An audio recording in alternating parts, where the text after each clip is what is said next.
Bueno, buenas tardes a todos y a todas, y a quienes están siguiendo esto a nivel virtual. Estamos dando comienzo a este panel que se titula Enfoques en un marco de transformaciones contextuales, empresas públicas. Vamos a estar culminando un largo proceso de diálogo que empezamos hoy a la mañana en un conversatorio muy interesante que tuvimos con Sergio Goff, en el cual vamos a estar trabajando a lo largo de este rato. Ahora les voy a contar un segundo a quienes están virtualmente, a quienes están aquí, quiénes son los que nos van a presentar.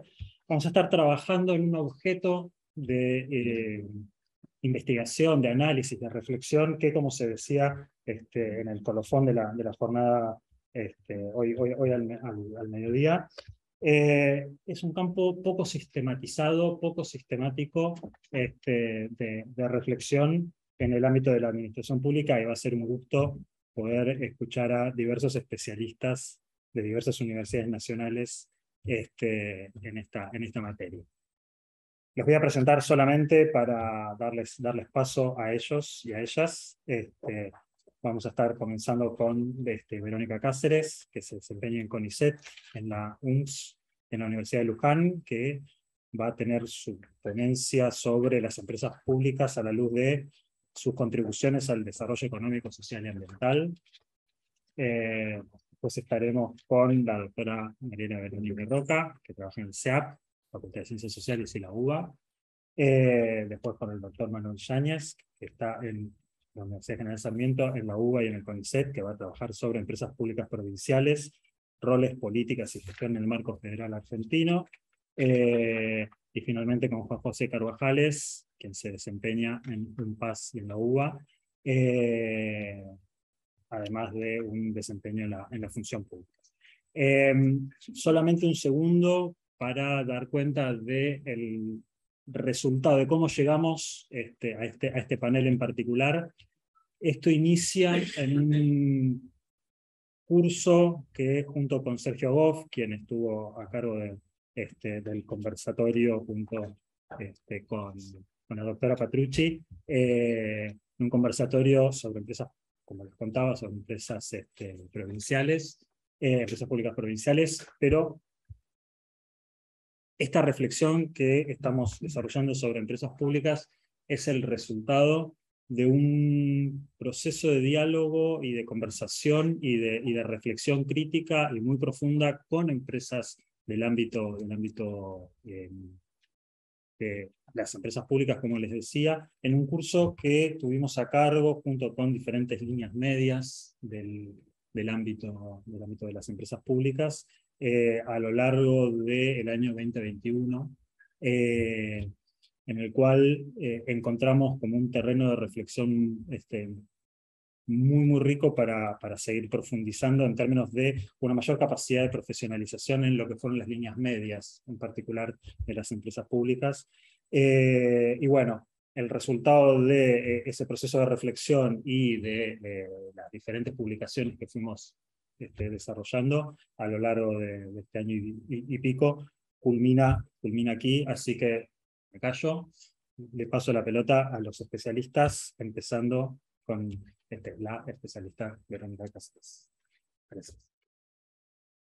Bueno, buenas tardes a todos, a todas, a todos. Placer para mí participar de este panel, poder compartir algunas reflexiones iniciales, porque mi presentación justo tiene un poco de intención de abrir el juego a los temas que van a hablar también mis compañeros y compañeras después. La ponencia que armé es una ponencia un poco más extensa, y el eje y el propósito del trabajo tiene que ver con pensar, en todo caso, caracterizar a grandes rasgos la intervención del Estado mediante las empresas públicas en sus distintas etapas, y a partir de ella pensar algunos elementos de sus contribuciones al desarrollo económico y social. Una de las cuestiones introductorias, digo, ¿no? Seguramente no es difícil poder definir qué son las empresas públicas. De hecho, la literatura señala, hay una diversidad de definiciones de qué son. desde aspectos más técnicos, jurídicos, sobre la composición accionaria, pero también está atravesado también por discusiones más ideológicas, ¿no? Y en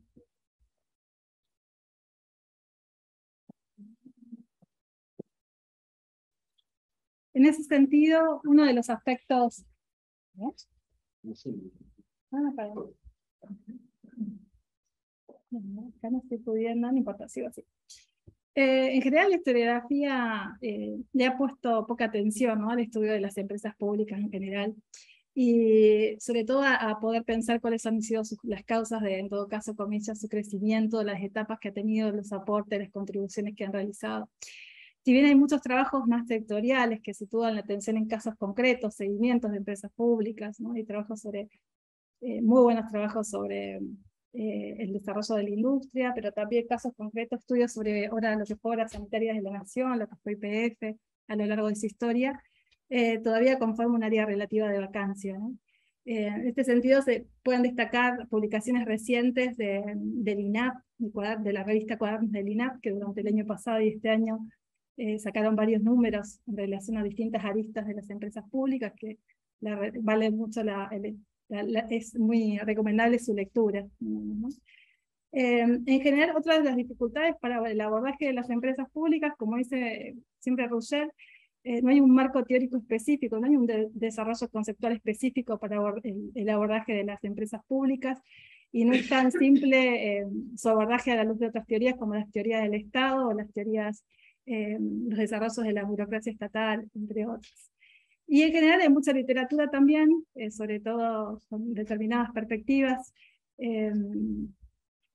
más neoclásicas, en el caso de economía, por ejemplo, que sitúa la mirada en aspectos más de la eficiencia, o un cuestionamiento a la eficiencia de las empresas públicas, una mirada sobre el gasto que realizan, sobre las transferencias que realizan, las transferencias presupuestarias que reciben, etcétera. De eso hay muchas referencias en la bibliografía. Y algunos aspectos quizás para poder pensar en la importancia, ¿no?, de por qué situar la mirada en todo caso en este tipo de empresas. Uno podría decir, primero estamos hablando de empresas que sin duda combinan distintos factores para producir distintos bienes y distintos servicios en el mercado. Son empresas que apuntan a contribuir al desempeño, al bienestar en general, digamos, ¿no? Y que tienen fuerte incidencia en las condiciones de vida de la población. Una arista en que en general muchas veces no se sitúa la mirada, digamos, ¿no? Que el desempeño de estas empresas no solamente tiene un impacto económico, ¿no?, más tradicional, sino que tiene incidencia en las condiciones de vida de la población, en la salud pública, en la integración del territorio, tienen incidencia sobre el ambiente. Son empresas que participan en sectores estratégicos de que son críticos en la economía, sin duda, ¿no?, la producción de energía, hidrocarburos, agua y saneamiento, entre muchos otros. Promueven también sectores, industrias, donde en general la iniciativa privada no ha estado presente, digamos, sobre todo por el riesgo que generan, y se ha utilizado muchas veces como instrumentos de política económica en distintos contextos, digamos, sobre todo en contextos de crisis, incluso como elemento de redistribución, pensando por ejemplo en las tarifas. Uno tiene que pensar a grosso modo, y lo voy a dejar solamente para que invitarlos a leer en todo caso la ponencia, la que sí desarrollo más detalle, las grandes etapas, las grandes etapas de las empresas públicas, y sobre todo el rol del Estado en ellas, con ellas. Sin duda no poder tomar algunos elementos, ir a esta génesis en el siglo XIX, y poder pensar un poco lo que ha sido la conformación de nuestro Estado y el modelo exportador, digamos, ¿no? Primero, hay algunos autores que señalan como incipientes de empresas públicas aquellas, la creación del Banco de la Provincia de Buenos Aires, o con otra denominación en su momento. Para otros autores será el correo, sobre las postas coloniales, pero sin duda en base a lo que ha sido el modelo agroexportador, que ha estado centrado en la estancia comunidad productiva, en un modelo con la tierra fuertemente concentrada y la producción de productos exportables, ¿no?, diríamos commodities. Hay algunos, el Estado va desarrollando un conjunto de acciones, no solo tendientes a conformar los mercados de tierra, trabajo, de capital, los típicos mercados de factores, sino que va desarrollando un conjunto de servicios, ¿no? Que hacen la propia conformación de su territorio en esta realidad. Y hay dos antecedentes muy importantes, digamos, ¿no? Por un lado, lo que ha sido la actividad ferroviaria en nuestro país, el desarrollo de ferrocarriles, que sin duda está bastante estudiada en la literatura, sobre todo en la etapa hasta 1930 del Estado. Los ferrocarriles son un elemento central de este modelo, ¿no? No solamente por el transporte de la población, sino el transporte de materias primas, ¿no? Un modelo que se sostiene sobre la exportación de productos primarios.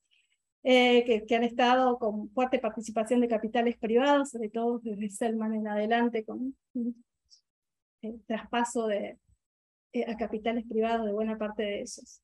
Y el otro antecedente que sin duda uno puede pensar como es el rol del Estado en lo que hace las obras sanitarias, digamos, ¿no? Lo que ha sido obras sanitarias, la génesis de lo que es, digamos, obras sanitarias de la nación, ¿no? La ciudad de Buenos Aires es la primera ciudad de la región que inaugura el servicio de agua, ¿no? En 1869, cuando todavía estaba en competencia de la provincia de Buenos Aires, y hay un esfuerzo muy grande que realiza el Estado en planificar, en extender, en pensar los servicios, en un contexto no menor, que es un contexto sanitario muy complejo, ¿no? Como han sido las epidemias de cólera, de fiebre amarilla. Yo he pensado cuando venía viajando en ese contexto, a la luz de todavía un contexto como que estamos transitando de pandemia, todos queremos pensar que ya estamos, ¿no? Que lo pasamos, pero donde la cuestión sanitaria es un elemento central, digo, ¿no? La cuestión de la disponibilidad de agua, digamos, ¿no? Y en todo lo que hacía las tareas de prevención del Estado, sobre todo en los primeros meses de esta pandemia. Digo, solamente para decir que todavía tenemos una gran deuda en materia de cobertura de agua a lo largo y ancho de nuestro territorio, ¿no? Pero esta empresa, Obras Sanitarias de la Nación, que después de la federalización de la Ciudad de Buenos Aires en 1880, pasa a ser competencia, ¿no? Responsabilidad de la Nación, y va teniendo distintos cambios en su forma, y tiene la denominación entre una ley en 1912, ¿no? Que tiene toda una etapa previa de desarrollo de esta gran empresa argentina. O como dos antecedentes centrales, la ferrocarriles y obras sanitarias, y sin duda a lo largo de la década, a la década del 20 habrá dos grandes eventos en materia de empresas públicas a la luz de un contexto de guerra, como que se transita, sin duda con yacimientos petrolíferos fiscales, digamos YPF, y la fábrica de aviones militares. Voy a pasar rápido, así no me consumo el tiempo. Otra etapa sin duda, y la más estudiada en la literatura por lejos, es la industrialización por sustitución de importaciones, que no es homogénea en su interior, digamos, que está atravesado por distintos momentos, y de hecho en el trabajo trato de caracterizarlos a cada uno de ellos, digo, que inician con momentos del Estado en la década del 30, con un auge del pensamiento keynesiano, y en todo caso de crisis de las ideas liberales, de las crisis del pensamiento neoclásico en general. El Estado va desarrollando un conjunto de instituciones y organismos tendientes a regular, por ejemplo, las juntas reguladoras, la creación de bancos de algodón, de carne, de grano, de yerba y de otras, pero también la configuración de nuestro Banco Central en 1935. Sin duda, una de las etapas más estudiadas en esta es la etapa del peronismo, digamos, ¿no? El desarrollo, el proceso de nacionalizaciones de empresas y de creación de nuevas figuras. Pero sin duda, además, digo, en esta etapa, si uno, sobre todo a los 40, uno quisiera 50 señalar como elemento, la ICI se sostiene sobre la sustitución de importaciones, ¿no? En una fase liviana y una fase pesada, sobre todo. Y uno podría pensar no solamente el Estado prestando servicios, sino que con una fuerte impronta en el sector industrial, ¿no? Y eso es lo que más está estudiado en la literatura. Tiene distintos subetapas, pero no quiero, los invito a leerlo, en todo caso el trabajo. La década del 70, sin duda, digo, a la luz de lo que fue la crisis de los años 70 y la crisis que se inicia con una crisis del petróleo, en general, que en nuestro país, en todo caso, va a estar, eso es de armar un power con un nene de 3 años al lado.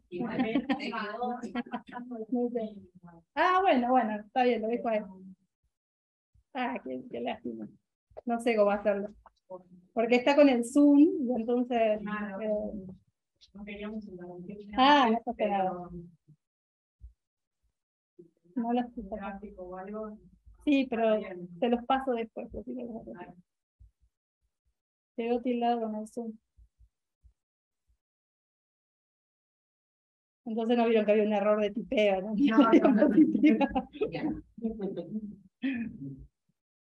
Ahí lo corregí igual. Puedo seguir para no, que no se nos pase el tiempo y después en todo caso circule la presentación, así no es cómo cerrar. Porque se trabó con el Zoom, ¿no? La presentación. Y no nos consumimos el tiempo. Yo decía la década de... Sí, en los 70. No, sin duda, uno de los, la década del 70 en nuestro país, sobre todo el 76 y en adelante con el golpe de Estado, represivo socialmente y regresivo económicamente, digamos, ¿no? Tendrá una fuerte, inaugura una etapa de fuertes cambios en materia de lo que fueron las empresas públicas y de desarme en todo caso del denominado Estado empresario, digamos, ¿no? Proceso de apertura comercial y asimétrica, un proceso sin duda de valorización financiera que se inaugura en estos años. Estará acompañado sobre todo de algunos eventos que se destacan en esta etapa, un proceso creciente de privatizaciones que en la literatura se denomina periférica, digamos, ¿no? Proceso de cesión de áreas petroleras, de ventas de empresas, de partes de las empresas públicas, un cambio rotundo, ¿no? En algunas de cómo el Estado se liquida buena parte de su patrimonio, hoteles, frigoríficos, un montón de experiencias, pero sin duda, digo, no van a... también en este proceso, uno de los cambios que se da es un proceso de descentralización y de transferencia, ¿no? de algunas de las empresas públicas, sobre todo en energía y agua, ¿no? Algunos cambios, digo, por un lado, de traspaso a capitales privados de algunas de las empresas, por otro lado un proceso de descentralización y transferencia que tiene consecuencias hasta nuestros días, porque de ese tipo de descentralización y de transferencia no estuvo acompañado por ningún proceso de acompañamiento financiero, técnico, digamos, ¿no? Un pasaje de transferencia de responsabilidades medulares como son en general en materia de infraestructura urbana, sin mayores... sin mayor acompañamiento a las provincias, digamos, ¿no? Un intento de reducir el gasto público en general nacional. Este proceso, sin duda, el proceso que se inicia, tendrá su coronario en la década del 90, ¿no? Un proceso profundo de transferencia a capitales privados de las empresas más importantes, ¿no? De nuestro territorio, Aerolíneas Argentinas, Entel, del Estado y muchas otras. Y por último, una etapa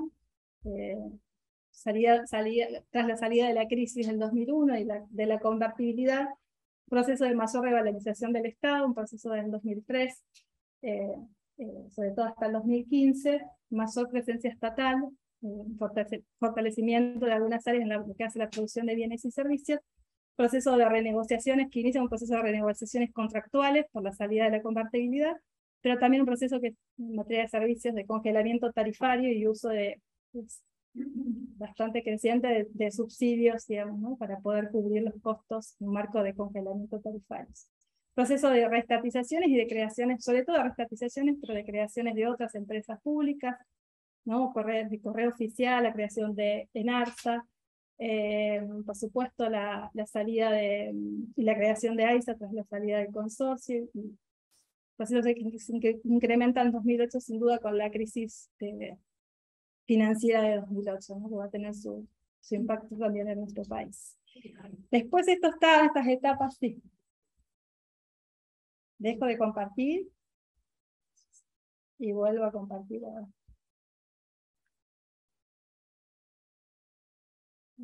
¿Eso? Y vuelvo a compartir.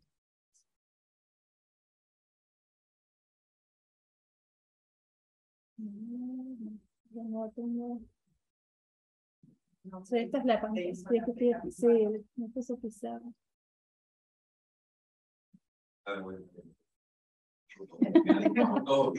Cuando daba clase no me pasaba esto. La virtualidad. A ver. Sí. No sé por qué me queda. ¿Bajo? Porque tengo acá, ¿no? Si esto uno lo hace cuando da clase, ¿no?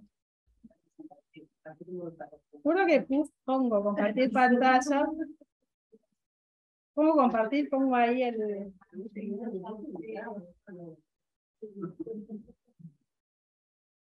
Yo creí que ya manejaba eso, después de 2 años de virtualidad, creí que lo manejaba, pero no. Nada, un poco lo que hace el trabajo es hacer un recuento de estas grandes 4 etapas, con mayor detalle y con referencias de otros textos para poder ampliar. Creo que va a ser una buena, me parece una síntesis de ese proceso.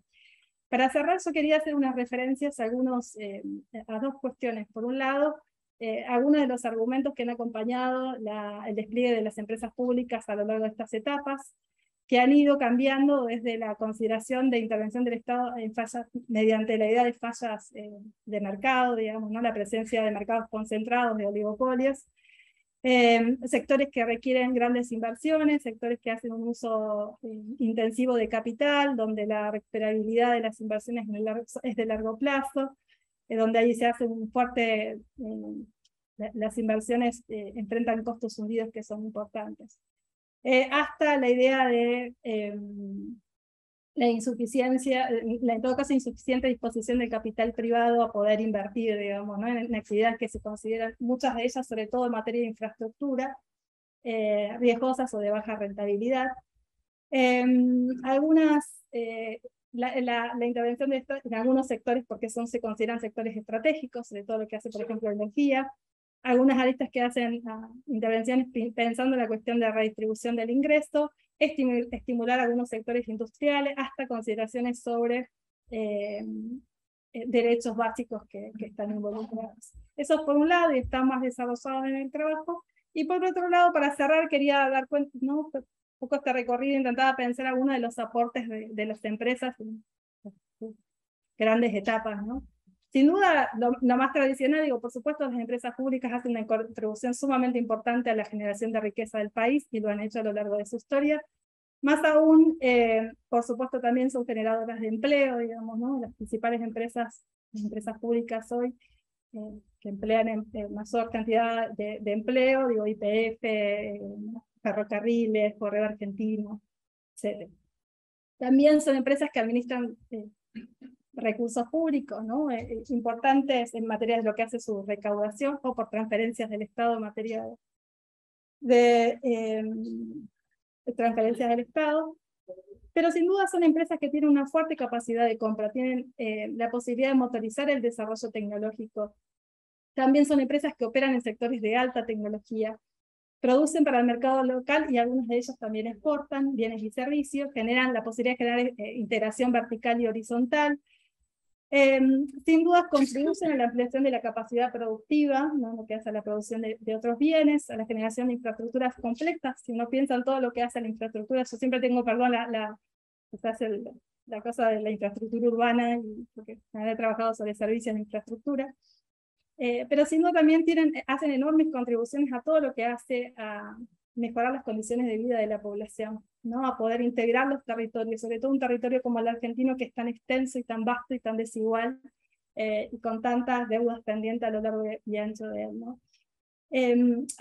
Tienen fuerte incidencia en derechos humanos básicos, digamos, ¿no? Que hace ¿no? a la sostenibilidad de la propia vida, digamos, ¿no? No solamente en agua y saneamiento, que son los que son, seguramente después Mariela va a hacer algún comentario más, digo, en servicios que son esenciales, pero todo el resto de ellos.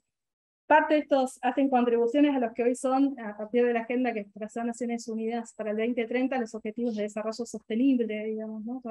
Muchas de las empresas están trabajando con metas vinculadas a los objetivos de desarrollo sostenible, entre ellos, ¿no? Por supuesto, de agua, pero no solo, muchos que tienen que ver con atender el deterioro, ¿no? de nuestro planeta en líneas reducidas. Y por supuesto tiene mucho lo que hace a la integración de los propios territorios, digamos, ¿no? Una de las contribuciones, a grosso modo, que traté de delinear en el trabajo, y que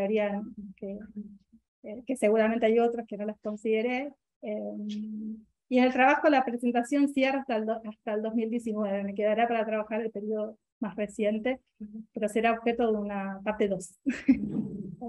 Hasta ahí un poco el pantallazo general, perdón por la desprolijidad con la tecnología y la cosa híbrida, pero bueno, dejo el tiempo a los compañeros para que puedan continuar. Muchas gracias.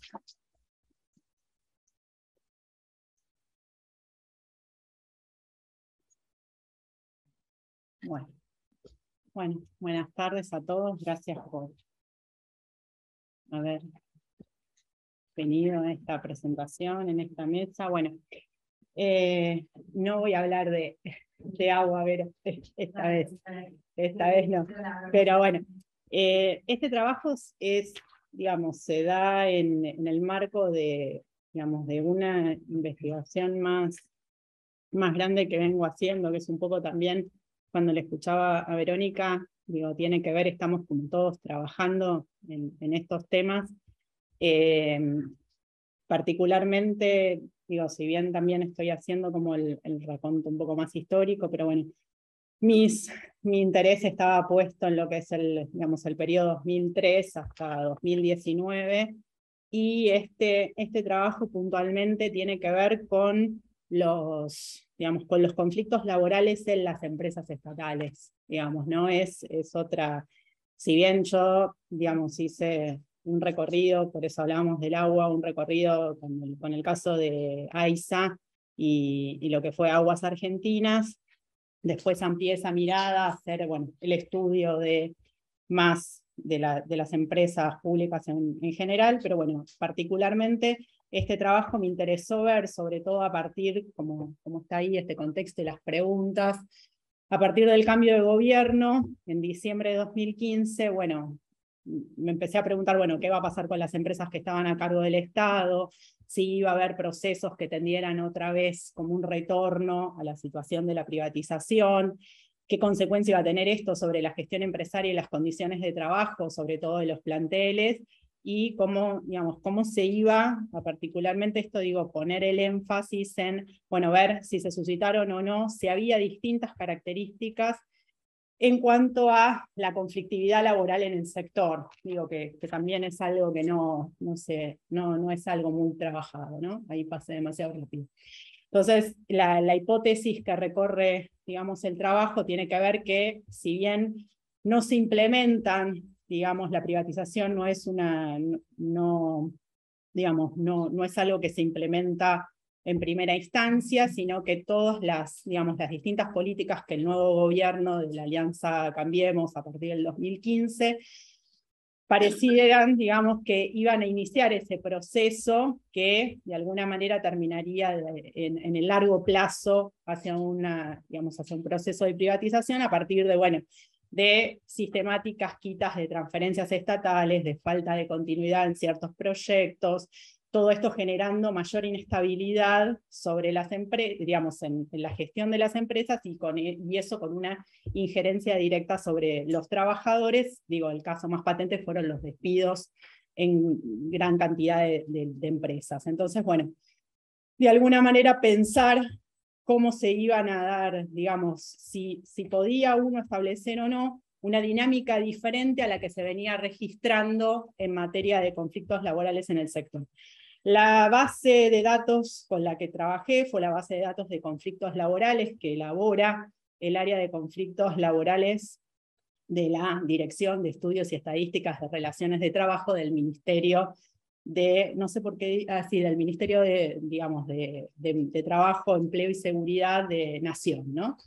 Esa base de datos lo que tiene, bueno, tiene una metodología particular. Digo, voy a meterme un poquito con esto para que pueda entenderse después cuando voy dando los resultados, porque mi idea es plantearles los resultados, pero para que tengan como una idea de qué es lo que la base reconoce como conflicto laboral, cómo es la clasificación de los tipos laborales.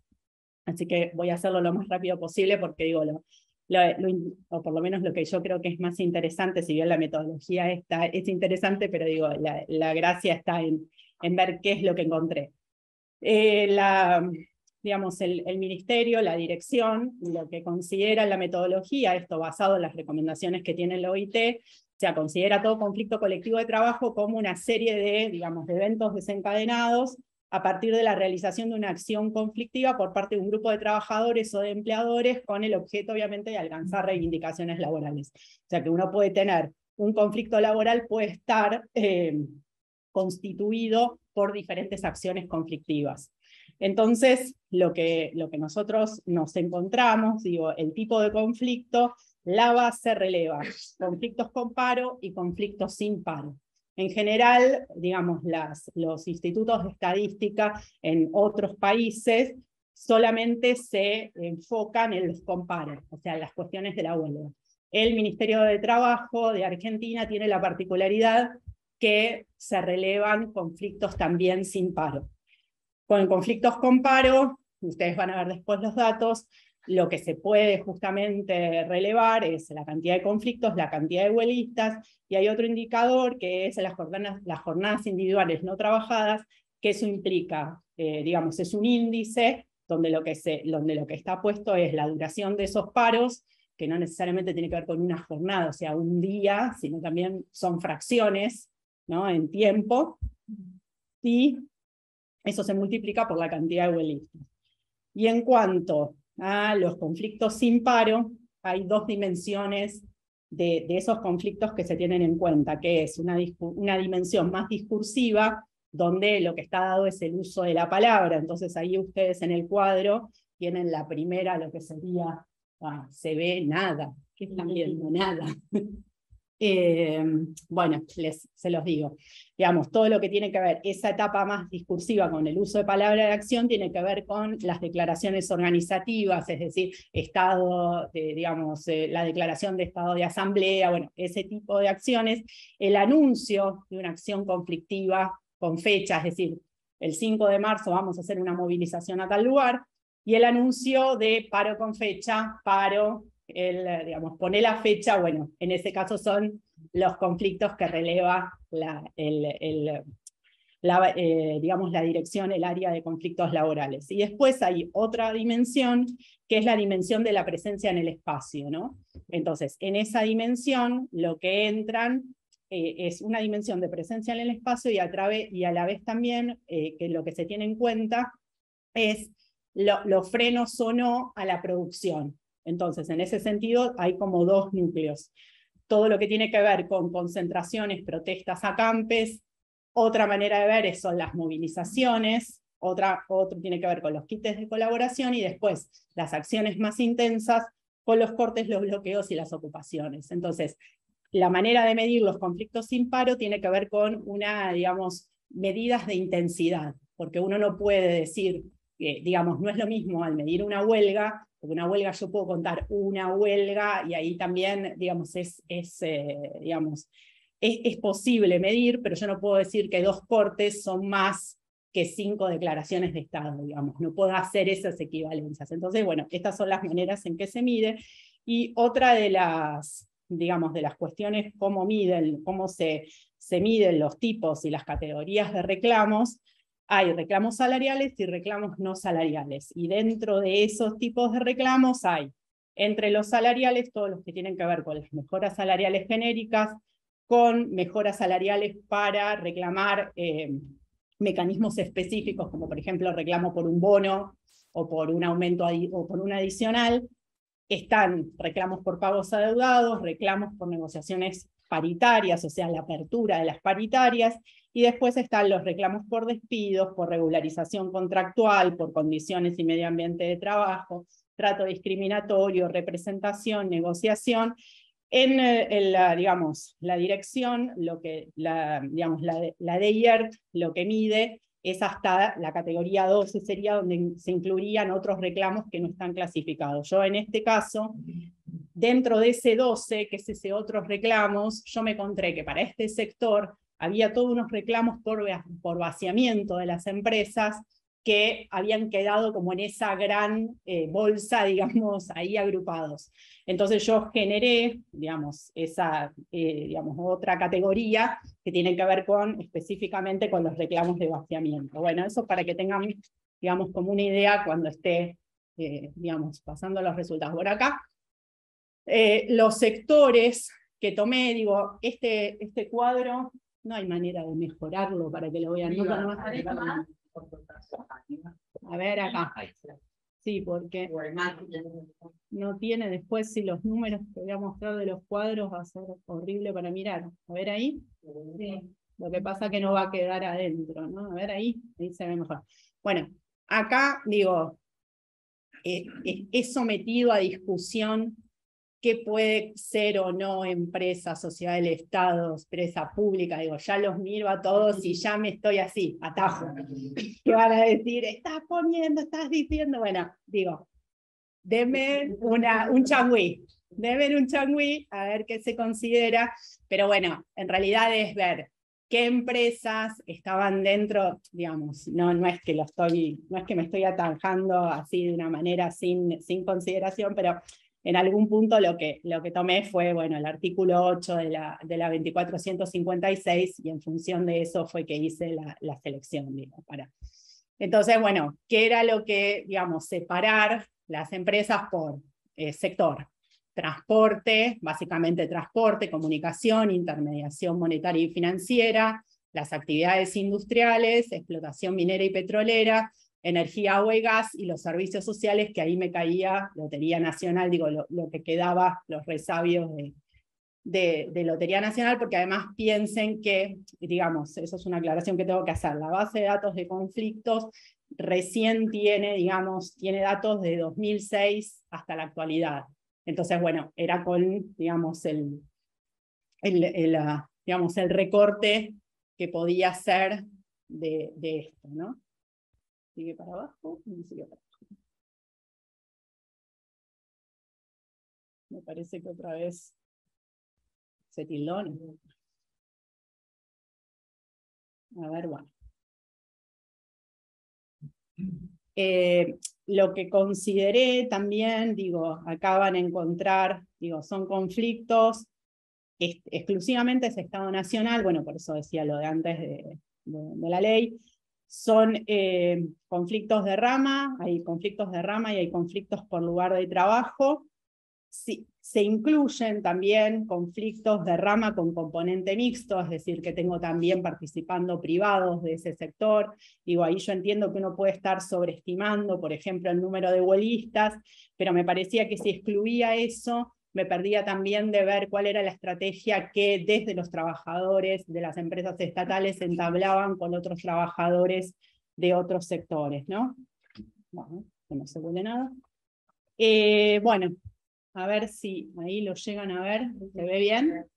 Bueno, acá, digamos, lo que hice fue ver, bueno, la cantidad para el periodo 2006-2019, la base, lo que registra son 493 conflictos en las empresas, 288 de esos conflictos fueron sin paro y 205 conflictos fueron con paro, ¿no? Bueno, esto ahí ustedes ven que involucra a 1.975.000 huelguistas y son 3.332.000 jornadas individuales no trabajadas.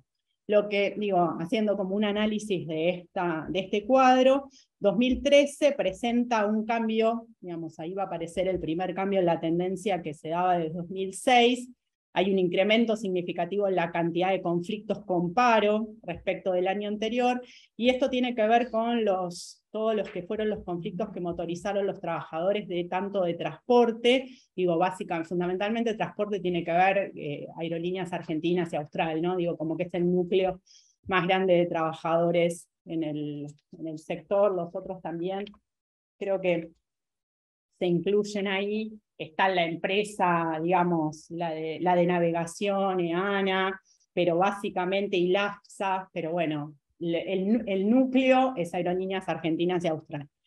Y en ese, digamos, principalmente estos conflictos que van a ver acá y que van a ver después 2014, van a ser todos los conflictos que tuvieron que ver básicamente con digamos, el rechazo al impuesto a las ganancias, ¿no? Fundamentalmente en esos 2 años es eso. La variación en la cantidad de conflictos con paro, se mantiene, digamos, estable hasta 2016, que otra vez ustedes ven que hay un incremento de 10 digamos, de 10 conflictos más, que en realidad va a empezar a marcar este inicio de un comportamiento regular para los últimos años analizados, que era lo que a mí me gustaba ver, si encontraba diferencias entre un periodo y otro, ¿no? En el 2015 ahí no está, pero eran 16 conflictos y saltamos a 26. 2017 es otra vez una caída en esa misma proporción, y 2018 ya es la mayor cantidad de conflictos, es el mayor crecimiento interanual de toda la serie, ¿sí? Que se ve ahí que es un... Y otra vez 2019 esto vuelve a caer. Y los sectores que concentran, que concentraron la mayor cantidad de conflictos con paro se mantienen. Y lo que les decía, ¿no? Que a partir de 2014 esa mayor cantidad de conflictos se registraron en transporte y en comunicación, y esto sigue hasta 2019, perdón, salvo en el 2017, cuando los sectores de explotación minera y carbonífera, que son los que específicamente ocurrieron en yacimientos carboníferos de Río Turbio, desplazan a los de transporte que estaban como figurando en primer lugar. La cantidad de huelguistas y de HINT, bueno, ustedes ven ahí el crecimiento significativo, el primer incremento que es en 2014, que también es, o sea, sigue siendo los mismos sectores que los motorizan, transporte e intermediación monetaria y financiera, y en el caso de la HINT también 2014 muestra el registro, digamos, ese salto. 2016 hay un nuevo crecimiento de esos indicadores, y la cantidad de huelguistas sigue, digamos, creciendo hasta mostrar en el 2018, también otra vez, o sea, el 2018 acompaña el valor más alto de conflictos y el valor más alto de toda la serie, y en 2018 es el registro más alto y el mayor incremento interanual también. Los sectores, digo, ya eso se lo señalé. Bueno, esto básicamente en cuanto a lo que tiene que ver con la conflictividad en el sector, de la conflictividad con paro, ¿no? Voy a meterle un poco de pata porque si no, no vamos a llegar a los 15 minutos rápidamente. Cuando, digamos, me interesaba ver, bueno, qué incidencia tiene esto, o qué explican estos conflictos pensando en todos los conflictos en general, ¿no? Digo, ¿qué es lo que marca? Cuando uno ve qué pasó, en realidad, en relación a la cantidad de conflictos huelguistas sin jornadas totales, de lo que, digamos, de los datos que la base releva en todos los sectores, en todas las ramas de actividad, el 2016 muestra los valores, digamos, registrados en las empresas que superan a los totales. Solamente hay una diferencia, digamos, las excepciones fueron la cantidad de huelguistas en 2016 y la HINT de 2017, que los valores siempre están por debajo. En 2018, uno lo que ve comparativamente son los valores más altos de toda la serie y son las mayores distancias entre los valores para cada uno de los indicadores, ¿no? Y otra vez lo que les decía, 2014, los conflictos totales superan a los del sector, pero solo en un punto porcentual, digamos, y eso tiene que ver con esto que yo les decía antes, ¿no? Que la diferencia las explican fundamentalmente los conflictos que tuvo la CAT, que es la Confederación de Trabajadores del Transporte, y la Asociación Bancaria, por el tema de ganancias. Entonces ahí vemos que, digo, 2016 marca una diferencia en relación a los otros sectores. En cuanto a lo que tiene que ver con cómo se repartieron en los sectores económicos, bueno, no importa, iba a decirlo de la HINT, pero vamos a esto. Cuando retomamos el estudio de los conflictos por sector, sigue siendo preponderante digamos, el ámbito del transporte con un 32%, después le siguen comunicaciones con un 30%, intermediación monetaria y financiera son 13%, las actividades industriales son 10%, la explotación minera un 10%, energía, agua y gas 4%, y los servicios sociales, que ahí caería exclusivamente Lotería Nacional, es un 1%. Y después lo que fui haciendo es decir, bueno, hay diferencias, porque digo, la pregunta que orientaba la investigación tenía que ver con ver si había habido diferencias entre los periodos. Entonces, lo que pude identificar es, cuando uno analiza esta evolución de los conflictos por año, la existencia de 3 etapas marcadas. Una primera etapa de 2006 a 2011, una segunda etapa de 2012 a 2015 y una tercera etapa de 2016 a 2019. La primera etapa es una etapa, estos son valores, o sea, siempre van a ver que hay, digamos, los porcentajes, que los valores van a ser muy chiquititos porque es promedio, ¿no? Pero bueno, por eso en algunos casos parece que dijeran 3, 4, pero bueno, está en esos valores. La primera etapa, en promedio, hay 14 conflictos, el valor crece casi 2 veces y media en la segunda etapa, donde hay 34 conflictos registrados, y la última etapa, duplica a la de 2012-2015 con 68 conflictos en promedio. Y, digamos, este último, en el trabajo, o sea, yo hago primero una caracterización de las 2 etapas, de la etapa 2006-2015 y la caracterización de la política hacia el sector del 2016 al 2019. Y lo que uno puede ver a partir de también mirar los conflictos, digo, porque la idea era mirar los conflictos, es que los cambios en las políticas al sector, digo, era algo que casi obvio me iba a encontrar, pero bueno, quería ver efectivamente en qué magnitud lo iba a encontrar esto. Digo, las políticas al sector tuvieron un impacto y en ese sentido, lo que en el trabajo está, no lo voy a tocar acá, ver cuáles habían sido los sectores que más crecimiento promedio digamos, un incremento relativo del promedio de conflictos habían tenido entre el segundo periodo y el último.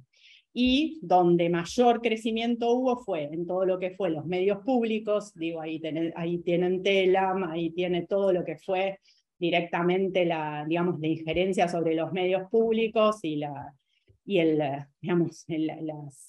despidos y todo lo que pasó en medios públicos. El segundo lugar tiene que ver, el segundo lugar en este crecimiento que marca, digo, en el caso de medios públicos pasaron de 5 a 15 conflictos, digo, ahí lo multiplicaste por 3. En lo que fue Aerolíneas Austral, de 6 a 13, o sea, más del doble. Y después en fabricaciones militares, digo que cuando uno analiza, o por lo que todos estuvimos viendo en términos de cuáles fueron los sectores que efectivamente hubo una injerencia directa sobre ellos, digo, fabricaciones militares con el cierre de las empresas, de muchas de las empresas, medios públicos, y en el caso de aerolíneas, con todo lo que fue la política de la revolución de los aviones y la introducción de otras compañías a competir ahí con aerolíneas. Después, no sé cuánto tiempo tengo, nada, ¿no? Ya nada, diríamos, bueno. Pero lo que pasa es que si no explico, bueno, no importa. En cuanto a los tipos de reclamo, digo, tienen que ver, la mayor parte de los reclamos terminaron siendo para todo el periodo reclamos salariales, con 67%, digo, a excepción, la única excepción donde el reclamo es no salarial siempre es en el sector bancario, ¿no? El sector bancario es el que siempre impulsa, sus reclamos están dados más a nivel de los reclamos salariales, digo, también tiene que ver con el tipo de sector que es y de las ganancias justamente de las empresas que hacen que estén pugnando más en ese sentido. Y considerando, cuando uno considera las 3 etapas, el periodo 2006-2011, los 2 últimos años muestran preeminencia de los conflictos salariales, pero en los años anteriores, la relación había sido inversa, ¿no? Se había dado de una manera pareja.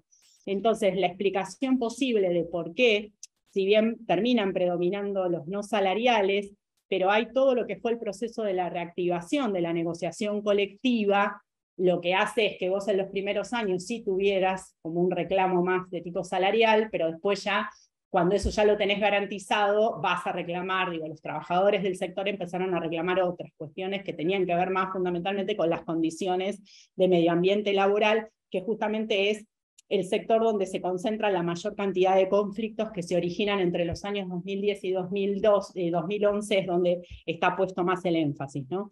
Y después, todo, periodo 2012-2015 y 2016-2019, lo que comparten justamente también es una preeminencia de los reclamos no salariales que se habían dado de manera sostenida, pero 2016 es cuando este tipo de reclamo se vuelve, preponderante.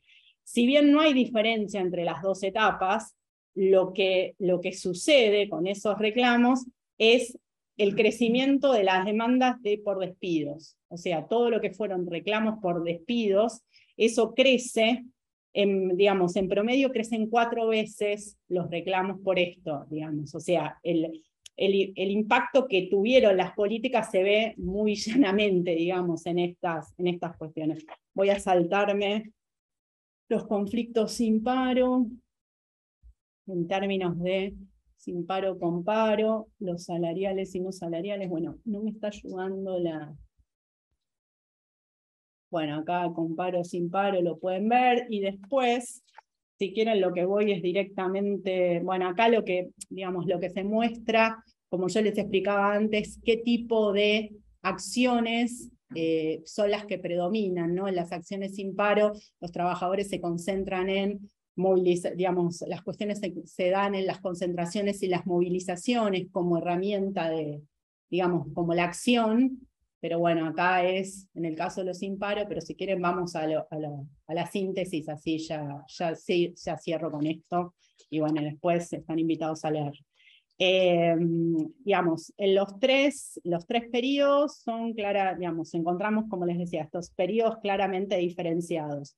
La etapa 2006-2011, entonces encontrábamos, como yo les planteaba antes, menor cantidad de conflictos laborales, hay 14 en promedio, predominan los reclamos no salariales, aunque esa diferencia con los salariales es, digamos, es la más chiquita porque, digamos, es solamente en un conflicto, y prevalecen los conflictos con paro, aunque también la distancia es de un conflicto en promedio. Lo más rico, digamos, o por lo menos lo que yo veo que es más rico de esto, y que, digo, tengo que seguir profundizando un poco lo que tiene que ver con el desarrollo de la etapa 2012-2015, pero hay, digamos, uno puede notar que no hay, digamos, rupturas en lo que venía siendo la tendencia, ¿no? O sea, pero sí la cantidad de conflictos, lo que sucede es que se incrementa considerablemente y la tendencia se profundiza. O sea, 2000, lo que les decía antes, de 34 conflictos en el primero, se pasa, digo, a 68. El tipo de reclamo es las dos etapas predominan, los conflictos no salariales, y después lo que tiene que ver con el tipo de lo que tiene que ver con la distancia promedio con los salariales, en el 2016 y 2019 aumenta, ¿no? Aumenta 3 veces. Y todo lo que tiene que ver con los reclamos por continuidad laboral o despidos, de 6 conflictos que tenías 2012-2015, pasás a tener 25 conflictos en ese sentido. Entonces, digo, el impacto, como les decía antes, en digamos, en lo que tuvo que ver las acciones directas de las políticas sobre el sector se vieron, digo, de manera muy evidente, ¿no? Y sobre todo ahí, creo que en 2015 hay un pasaje de un incremento de conflictos por regularización laboral, pero bueno, son esos conflictos que uno puede ver que se producen cuando hay cambios de gestión, ¿no? Donde lo que se reclama justamente es para, frente a la posibilidad de algún cambio de elecciones o de alguna situación de cambio gubernamental, bueno, garantizar que los trabajadores queden dentro de la planta y sea más difícil después removerlos cuando se produce el cambio de gestión. Bueno, fue muy rápido. Hablar de salarial, no salarial, hacer toda esa mezcla siempre es complicado, pero bueno, espero que algo les haya quedado, porque si no íbamos a tardar mucho más. Así que bueno, después igual las preguntas y lo que necesitan para aclarar, estoy a disposición. Y gracias, perdón a los que están mirando que no los consideré ahí. Viene corriendo así. Aprovecho.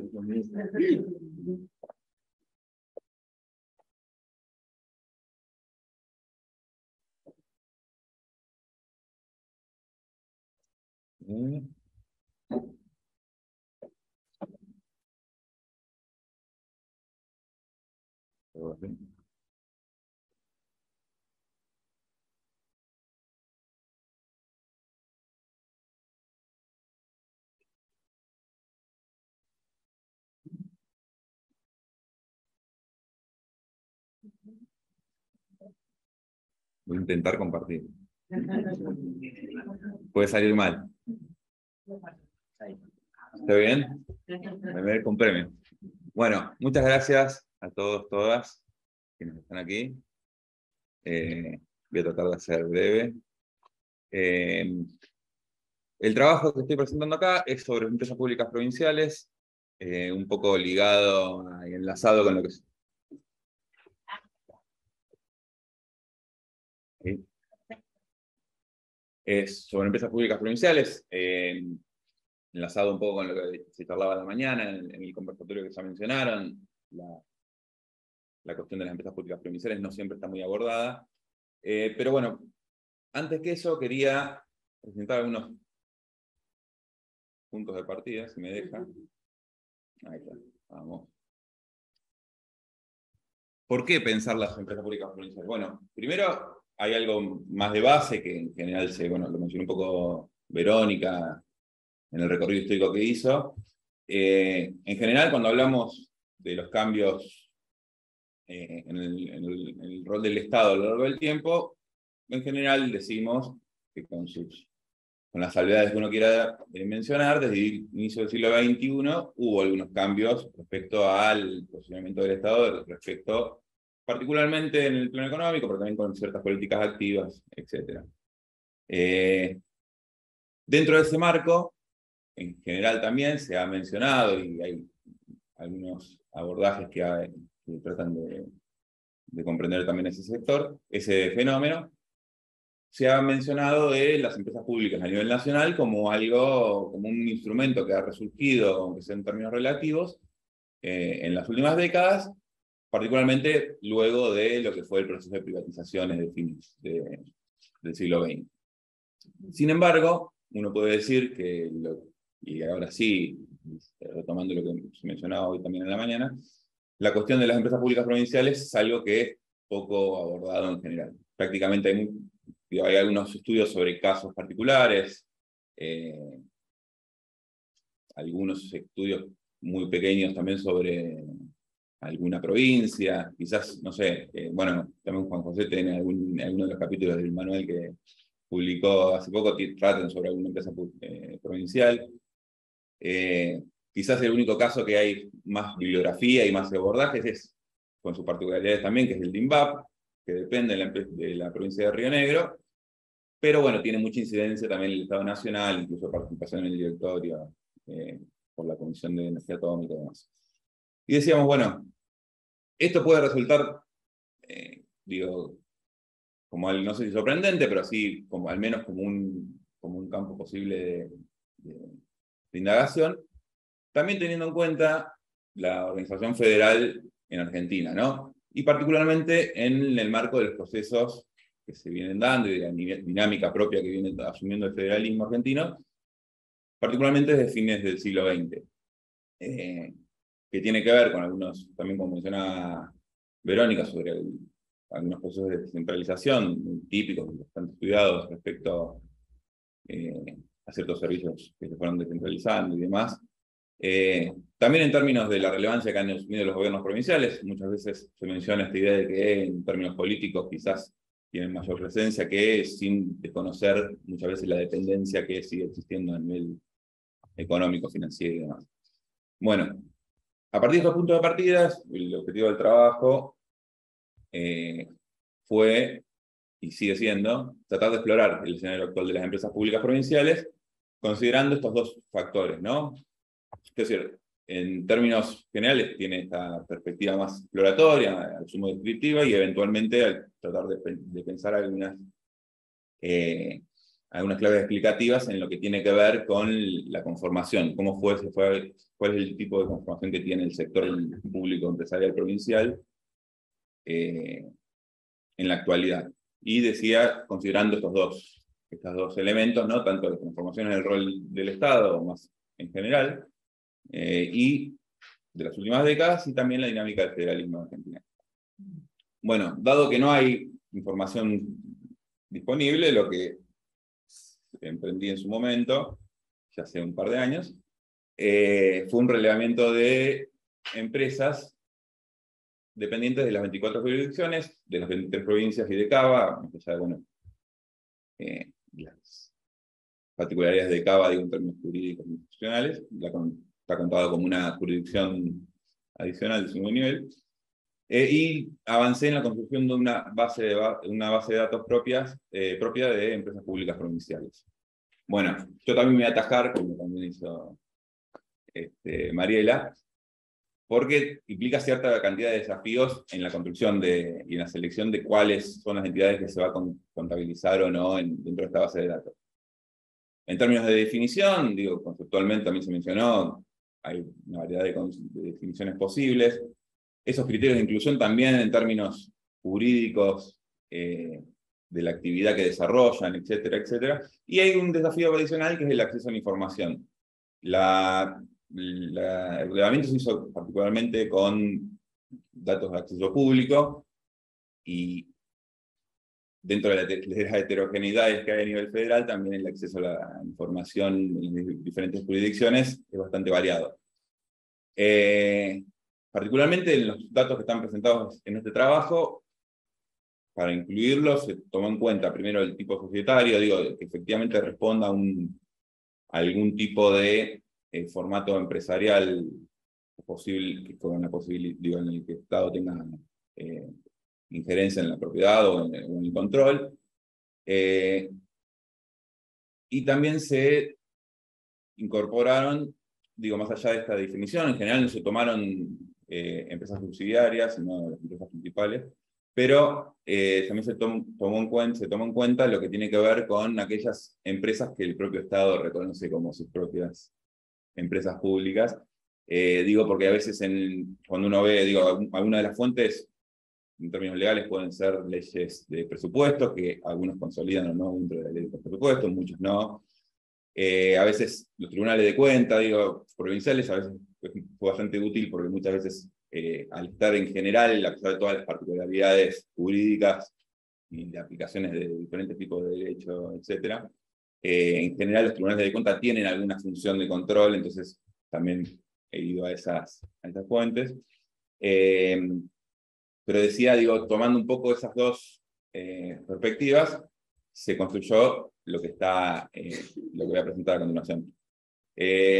Con la salvedad de que seguramente, digo, alguien me puede decir por qué no contaste tal empresa en tal provincia, o por qué contaste esta si no es una empresa. Bueno, por eso digo, me atajo por las dudas. Los primeros resultados parciales están publicados en un documento de trabajo de 2020, y bueno, en el último tiempo fui actualizando y ampliando algunas dimensiones de análisis, siempre con esta dificultad, ¿no? De que hay algunas dimensiones que quizás están presentes para algunas provincias, pero no para todas. Acá traté de retomar y actualizar lo que se había presentado en su momento en ese documento de trabajo con algunos agregados. Bueno, a septiembre de 2022 hay 218 entidades relevadas, incluyendo 7 entes que son interestaduales, o sea que dependen de partes iguales, o por lo menos tienen algún grado de participación, al menos 2 jurisdicciones. Y bueno, a continuación sí, entonces, algunos datos que se arrojan ese relevamiento. La primera es la distribución según la jurisdicción, cuando uno ve cuántas empresas públicas cuenta cada una de las provincias en Argentina. Lo primero que puede saltar a la vista es que hay una distribución bastante desigual, ¿no? Que no hay una sola forma que no hay una línea de un criterio general respecto a cuál es la cantidad que uno puede considerar normal o pertinente respecto a cuáles son esas empresas por provincia, ¿no? Decíamos, bueno, el promedio general es 8,79, sin contar con los entes individuales, pero tenemos el caso de La Rioja, que cuenta con 37 empresas públicas, y el caso de Santiago del Estero, Tucumán, que se cuentan con 2, como los 2 extremos. Hay que decir que, bueno, además de La Rioja, que después voy a hacer alguna mención, el caso de Neuquén y Río Negro con 17 y 16, también el caso de San Luis,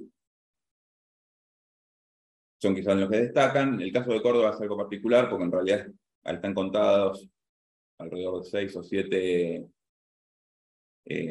entidades que formalmente asumen la forma, son sociedades del Estado, incluso sociedades de economía mixta, pero que en la práctica, incluso se mencionan, están denominadas como agencias, ¿no? La agencia de deportes, la agencia de... no me acuerdo cuál es, la agencia de Córdoba, no, la agencia de turismo. Están contadas, pero bueno, con esta salvedad que les estoy mencionando.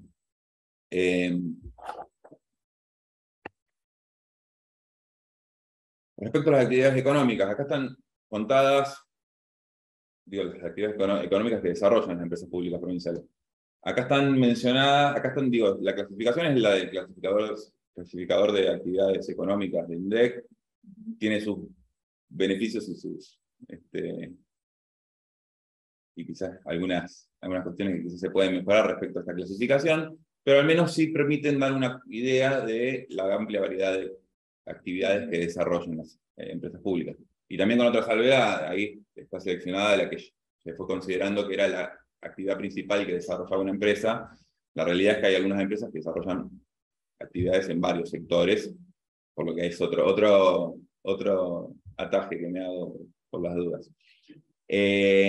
Lo que sí uno puede mencionar es esta presencia de empresas ligadas al sector energético, al sector bancario, en la prestación de diferentes servicios públicos, bueno, empresas petroleras. Las empresas que son de agricultura y manufactureras son en la mayoría, que son en el caso de La Rioja, que también fue lo que voy a mencionar. Pero bueno, en general también son actividades que desarrollan empresas públicas en general, ¿no? A nivel internacional, cuando uno ve los estudios de dónde desarrollan sus actividades, en general tienen esos sectores, están esos sectores incluidos. También muy brevemente, también para no ver más, sobre los formatos jurídicos que adoptan estas empresas, la gran mayoría asumen la forma de sociedad anónima, digo, en general como sociedad anónima explícitamente, ¿no? De sociedad anónima de participación estatal mayoritaria. A veces, por cambios solitarios, pues, están denominadas sociedad anónima a secas, pero también han aparecido desde el 2016 para acá las sociedades anónimas unipersonales, que también han sido parte de las últimas incorporaciones, que tiene un poco que ver con ese lado, ¿no?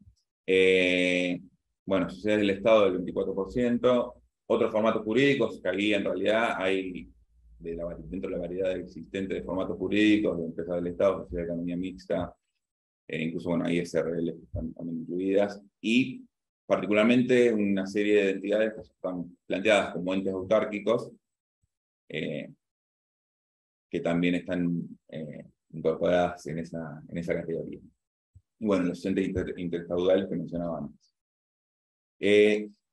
Esto como una forma de pensar el panorama general. Ahora, cuando tratamos de ver cuáles fueron los orígenes de esas empresas, según el año de creación, con la aclaración de que no pretende ser un abordaje respecto a la evolución del sector de las empresas públicas, porque básicamente son las empresas públicas actuales, las 218 que están relevadas, cuál fue el año de creación. Incluso uno puede pensar que ha habido cambios en los últimos años, aunque uno tiende a pensar que la mayoría de las empresas que fueron creadas en las últimas décadas existen en la actualidad. Pero decía, bueno, ¿cuáles son esos orígenes? Y lo que uno puede traer a colación, bueno, si ven en el gráfico, está bastante marcado que hasta 1979, alrededor del 11% de las empresas se crearon en ese periodo, otro tanto, alrededor del 24% son las que se crearon entre 1980 y 1999, y el resto, o sea, casi 2/3 de las empresas, se crearon desde el 2000 hasta el 2022. Por lo que también uno puede pensar, a pesar de que hay algunos estudios bastante limitados sobre las empresas públicas provinciales, incluso en estos términos de contar unidades de empresas públicas, quizás a principios de los 80, bueno, el trabajo dual de que mencionaba, pero también algunos circulares del Banco Central que hablaban de 89 empresas, muchas ligadas a la hotelería o a, no sé, medios públicos, etc. Uno puede tender a pensar, y a pesar de que también uno puede mencionar, digo, no sé, empresas forestales, también bodegas, etcétera, históricamente han tenido participación de las provincias, uno puede tender a pensar que, al menos en la magnitud y en la forma que se presenta actualmente, es un fenómeno relativamente reciente, ¿no? De las empresas públicas provinciales como un instrumento más dentro de la organización provincial, ¿no? De los estados provinciales. Solo para mencionar, también muy breve, dentro de estas tres etapas sobre los orígenes de las empresas actualmente existentes, bueno, de las que están incluidas hasta 1979, tiene que ver básicamente con algunos bancos y otras entidades relacionadas también de créditos, seguros y demás, que atravesaron el periodo de reformas estatales, de privatizaciones, y son quizás entidades históricas. No sé, uno que piensa básicamente el Banco Provincia, como un ejemplo de ese tipo. También algunas entidades históricas de distribución eléctrica, digo, quizás cuando mencionamos el caso de Córdoba, de PECO, Santa Fe también, digo, son quizás empresas más históricas al respecto. En el periodo de 1980 a 1929, las empresas que fueron creadas durante ese periodo, que actualmente existen, me interesaba destacar, por un lado, las que se derivan de los procesos de descentralización, que un poco también mencionaba antes, particularmente obras sanitarias, durante la dictadura que se descentralizó sus servicios en algunas provincias. Muchas de esas empresas continúan hasta la actualidad, otras no. También algunas empresas y entidades que fueron transferidas, bueno, de agua y energía eléctrica, ya en el periodo de los 90, cuando se produjeron las privatizaciones, algunas empresas que desde el Estado Nacional la opción era, o se la brindaba a las provincias, o se cerraban, digo, algunas líneas ferroviarias provinciales tuvieron su origen ahí, pero también, no sé, bueno, el astillero de Río Santiago acá se asumió desde la provincia en esa época. Y también varias de las empresas petroleras o mineras de varias de las provincias que tienen ese tipo de recursos naturales, nacieron en este periodo. Vale decir que igualmente es en el siguiente periodo, desde el año 2000 hasta la actualidad, cuando esto se va a profundizar. Incluso ahora en la actualidad entiendo que casi en la totalidad de las provincias mineras y petroleras tienen alguna empresa pública que asume esa función. Si no me equivoco, en Tierra del Fuego la creó este año, pero digo, hasta el día de hoy sigue un poco esa tendencia. Que uno, digo, esta presencia de lo que tiene que ver con empresas dedicadas a la explotación de recursos naturales, básicamente uno puede pensar en los cambios en los marcos regulatorios, incluso en el marco constitucional respecto al rol que tienen los estados provinciales en la explotación de los recursos naturales, particularmente desde los 90 para acá. También se da, digo, algunas de las empresas, o por lo menos otra de las cuestiones que me interesaba resaltar, tiene que ver con la reestatización de algunos servicios públicos, también en paralelo a lo que sucedió a nivel nacional, de servicios de agua, electricidad, etcétera, también en algunas provincias se dio esa tendencia, y también algunas empresas, quizás en sectores que antes no había presencia o no tenían tanta participación en los estados provinciales, y que en muchos casos tienen algún tipo de articulación con políticas nacionales, ¿no? Quizás uno de los casos más claros de esto son las empresas de telecomunicaciones provinciales, a veces empresas nuevas, a veces empresas históricas, bueno, la Altec se puede mencionar, pero también el Chaco, Ecom, empresas que eran energía eléctrica, que asumieron también alguna unidad de negocios respecto a telecomunicaciones, o empresas de telecomunicaciones nuevas, y que básicamente tiene que ver con el desarrollo de la conectividad y de políticas de conectividad del Estado Nacional, particularmente mediante la red federal de fibra óptica, viabilizada por ACHAR. También hubo un incentivo de la creación de empresas de energías renovables, también en los últimos años, a partir de los planes nacionales, básicamente. Y bueno, uno puede pensar otro tipo de empresas que también se crearon en la misma línea, ¿no? Con algún tipo de vinculación con las políticas del Estado Nacional. Bueno, yo mencionaba el caso de La Rioja, que no lo voy a mencionar acá para pasar a lo siguiente. Igualmente hay un conversatorio, voy a hacerle el aviso, que no sé, igual no lo conozco a la gente, pero lo voy a hacer igual. Ah, mirá. Mirá. Después charlamos entonces.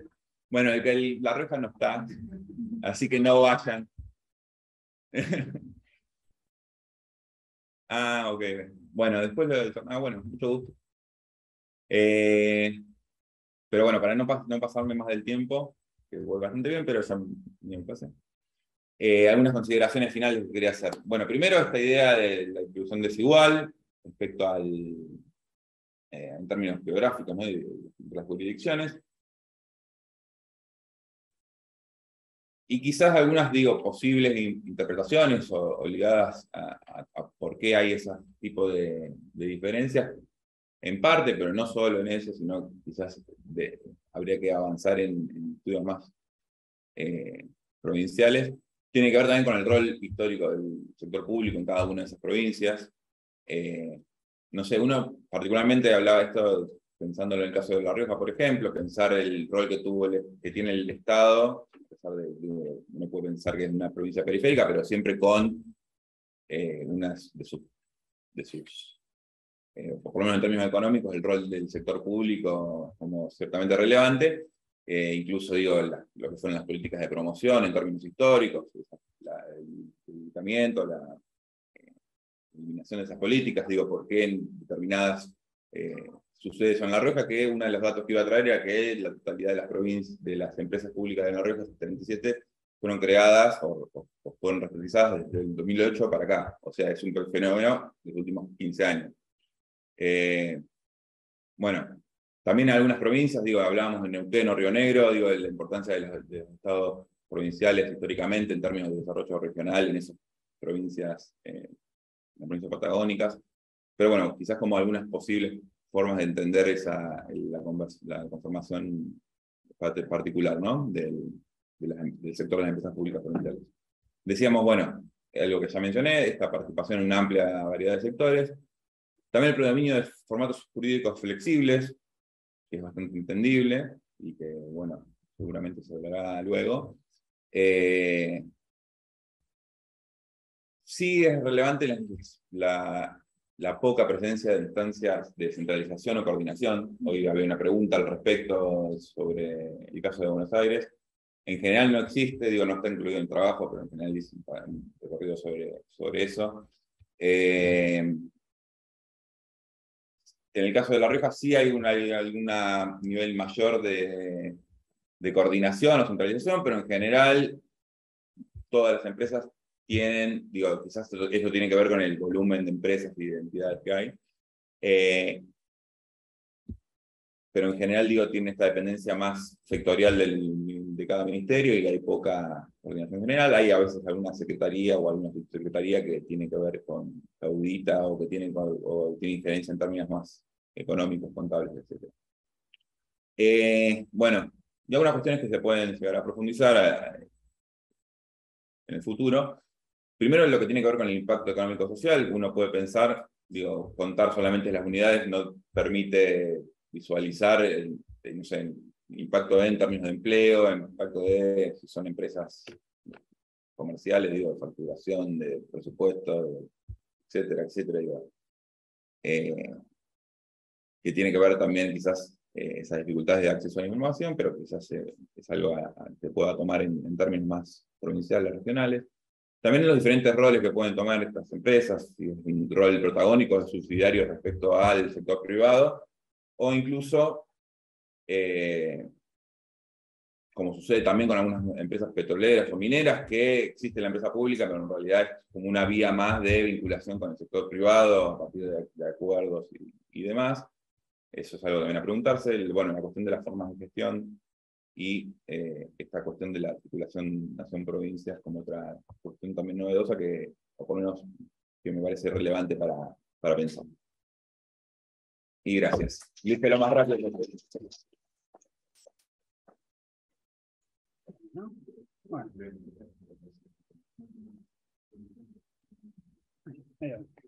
Bueno, ¿cómo les va? Buenas tardes a todos y a todas. Es un gusto estar en la universidad pública nuevamente. Nunca había visitado esta facultad, sí la de Derecho, pero no la de Económicas, así que agradezco la invitación allá el compañero Yáñez, que tuvo la gentileza de invitarme.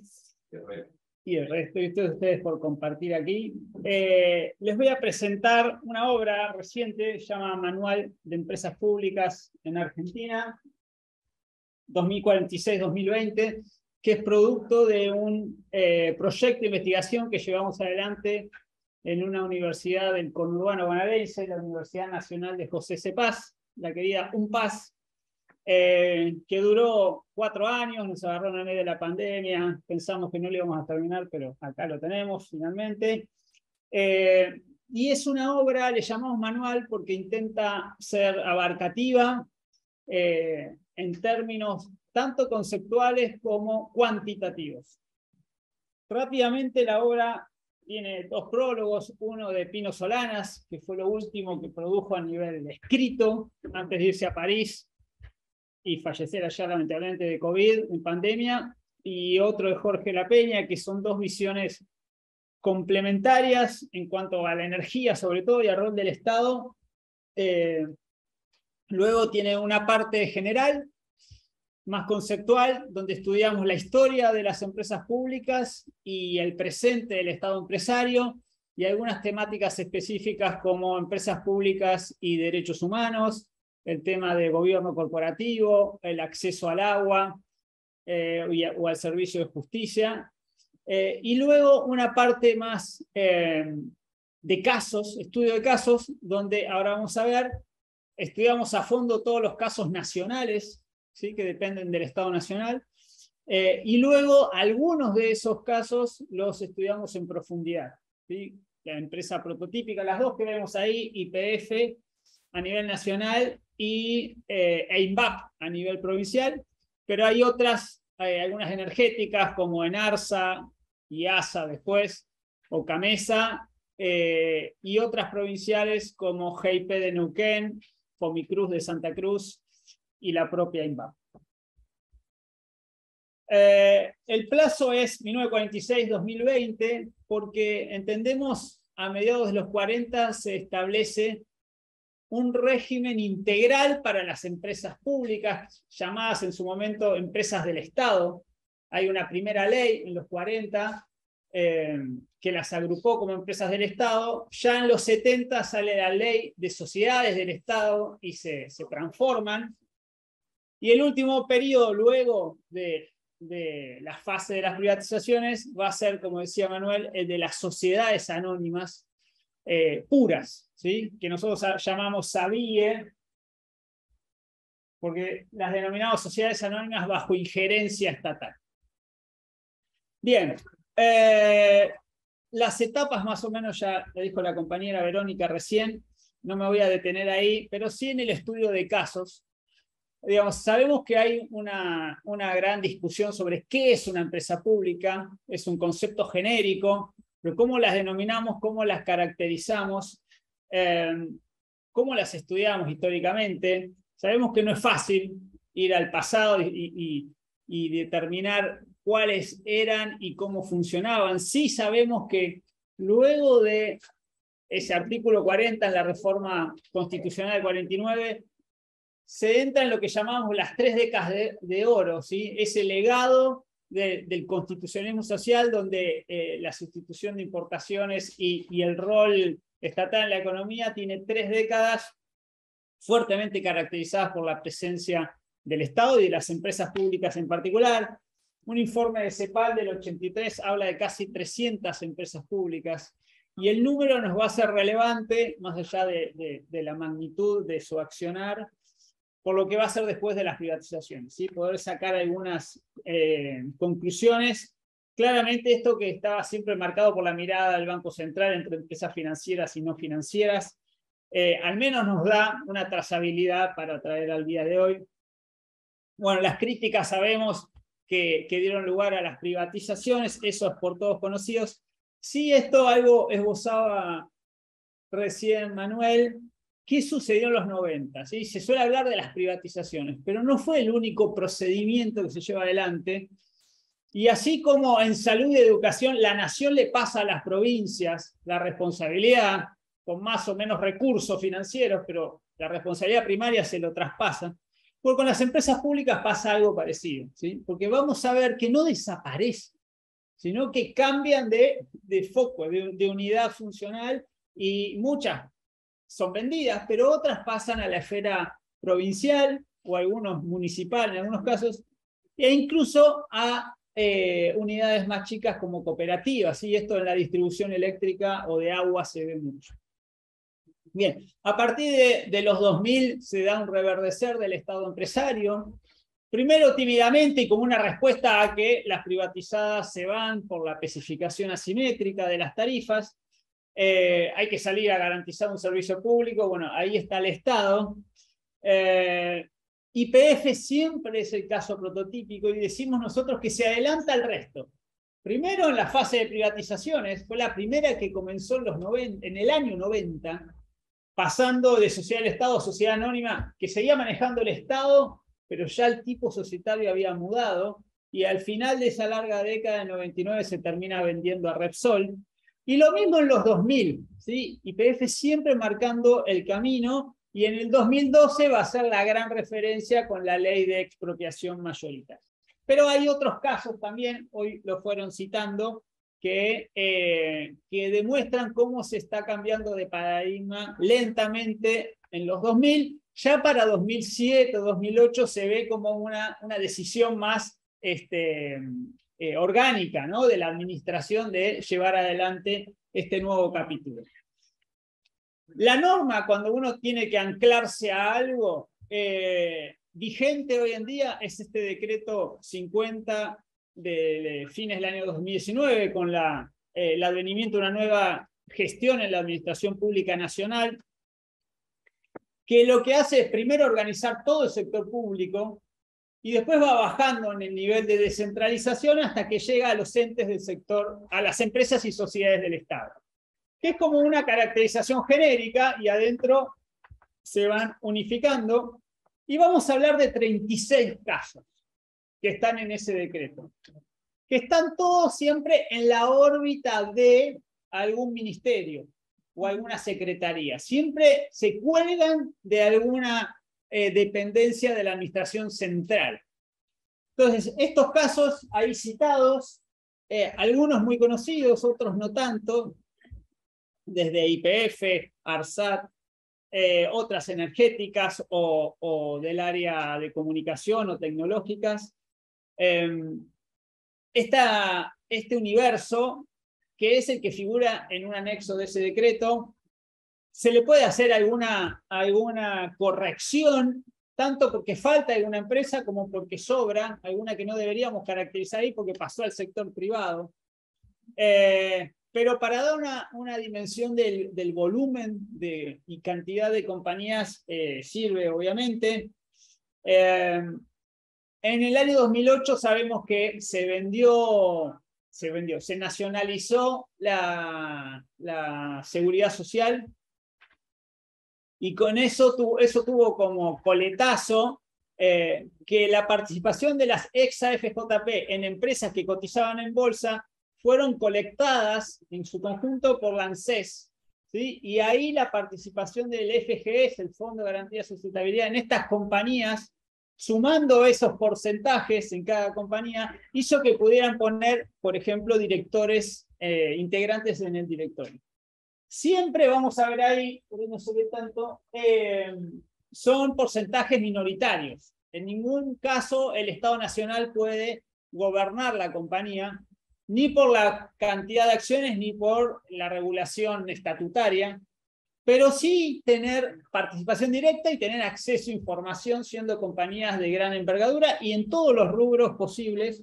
Esto tampoco fue, digamos, algo lineal y directo, fue un proceso, ¿sí? No libre de escollos, pero finalmente, a mi entender, y es lo que intentamos demostrar acá, ambas partes entendieron que era beneficioso, ¿sí? El Estado tenía acceso a información y empresas que cotizan y que tienen un valor, y el accionista mayoritario privado encontró, creo yo, un interlocutor privilegiado. Muchas de estas compañías son altamente reguladas, están en el sector de servicios públicos, con tarifas de por medio, y bueno, tuvieron a alguien con quien llevar sus reclamos y su visión a la administración central.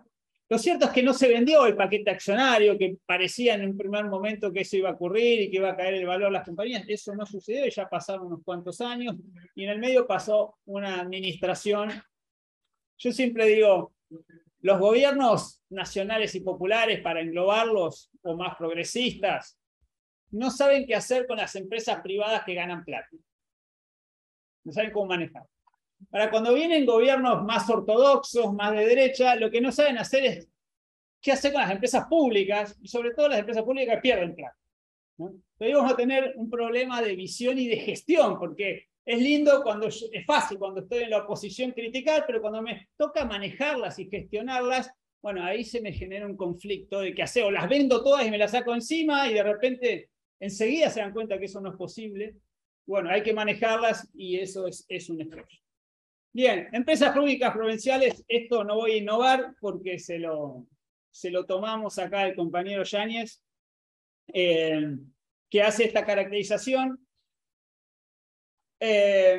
y por provincias también. Solo un dato sobre La Rioja, a diferencia de otras, no solo está no en la cantidad de empresas, sino los sectores, ¿sí? Porque claramente cuando uno mira cuáles son esas empresas provincia por provincia, rápidamente advierte que actúan en sectores estratégicos, que uno fácilmente los llamaría estratégicos. En energía, en servicios públicos, o incluso en el sector financiero o comunicaciones. Pero en La Rioja es un mare magnum, hay cabañas, hay de todo lo que uno quiera entender, va a estar ahí. Mucha SRL, como decía Manuel. En cuanto a normativa aplicable, si decimos que son sociedades anónimas, tengo que ir a la Ley General de Sociedades. La novedad en los últimos años es que voy a una sociedad anónima. Y punto, se acabó. Es decir, tiene todos sus órganos societarios, se rige por la normativa de derecho privado, aunque esté el Estado adentro. Y eso es una tensión, necesariamente va a ser una tensión, porque la forma privada va a tener una mirada y una manera de comportarse, y el interés público va a ir para otro lado. Y eso genera, más allá del formato, genera una tensión en cuanto a la caracterización y a la finalidad. Porque estamos acostumbrados a ver análisis más de la ortodoxia financiera, neoclásica, etc. Y dice, bueno, voy a ver el resultado en los balances, los resultados financieros, si son deficitarias o no, si le piden plata al Estado o no. Como si fuese el único objetivo de estas empresas públicas. Y cuando nosotros en el libro tratamos de bucear acerca del para qué. ¿Por qué existen estas empresas? ¿Por qué podemos rastrearlo desde mitad del siglo pasado? Y ahí vamos a la finalidad. Y la finalidad es de interés público. Y cuando uno dice interés público en sectores estratégicos, habla de políticas públicas. Entonces, ¿cómo la herramienta empresarial donde está el Estado me coadyuva, me contribuye estratégicamente a cumplir con las políticas públicas? Son el brazo ejecutor en muchos casos de esas políticas públicas.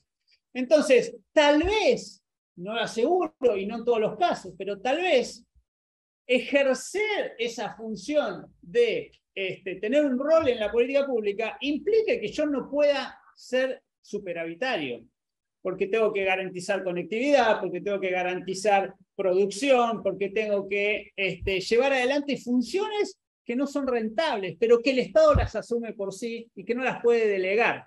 Pero no las hace desde la administración pública, ministerios, etcétera, sino a través de esta descentralización en empresas privadas. Bien, entonces decimos, ley de sociedades del Estado, algunas se siguen rigiendo por la ley de sociedades de la SAPEM, que es un capítulo de la ley de sociedades anónimas, y otras directamente sociedades anónimas puras. Luego hay otra normativa secundaria, que ahí está enunciada, ¿sí? Que tiene injerencia en algunos sectores, en algunos casos. La dejo ahí para que lo puedan recuperar. Un decálogo, que esto es como una propuesta, ¿sí? De lo que deberían, porque muchas veces las provincias, ¿qué tengo que tener en cuenta si quiero crear una empresa? Bueno, ahí tenés, fíjate si te conviene más una SAPEM, una SE, una SA, según si es servicio público, si no, si vas a querer controlarlas o dejarlas libradas al mercado y que compitan y que se ganen el mango todos los días. Bueno, varias cuestiones. Y una cosa más. En el fondo de todo esto tenemos algo que esto se mencionó en las presentaciones anteriores, que es el rol del Estado, ¿sí? Rol subsidiario o rol activo. Entonces, las críticas que muchas veces se han hecho a las empresas públicas son críticas al Estado. Pues si no entendemos esto, no sabemos. Y además que no es solo un valor económico el que aportan de producción, de generación de bienes y servicios, sino muchas veces no solo un valor social, de integración, de homogeneización, y hoy con los niveles insoportables que tenemos de pobreza y desigualdad, mirar el rol de las empresas públicas va mucho más allá de ver si pierden plata o no, si le piden recursos al Estado. Bien, está el material, lo tiene a disposición, ojalá la compañera lo agregue ahí en su vademecum de obras. Perfecto. Y bueno, y quedo atento para consultas. Gracias. Bueno, disculpa por la administración del tiempo. En este análisis, el fondo del porqué de las políticas públicas, retomando lo que decíamos José, tenemos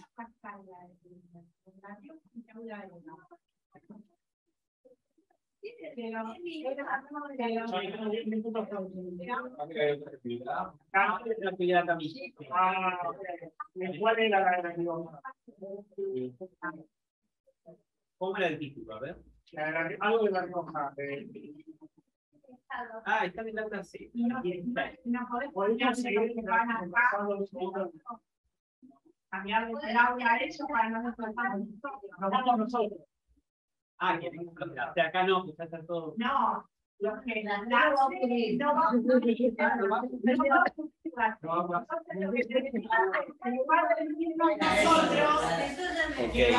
Ahí averiguo. cambiamos y quedamos nosotros acá para no cortar el debate. No, en pausa, en pausa. Claro, bueno.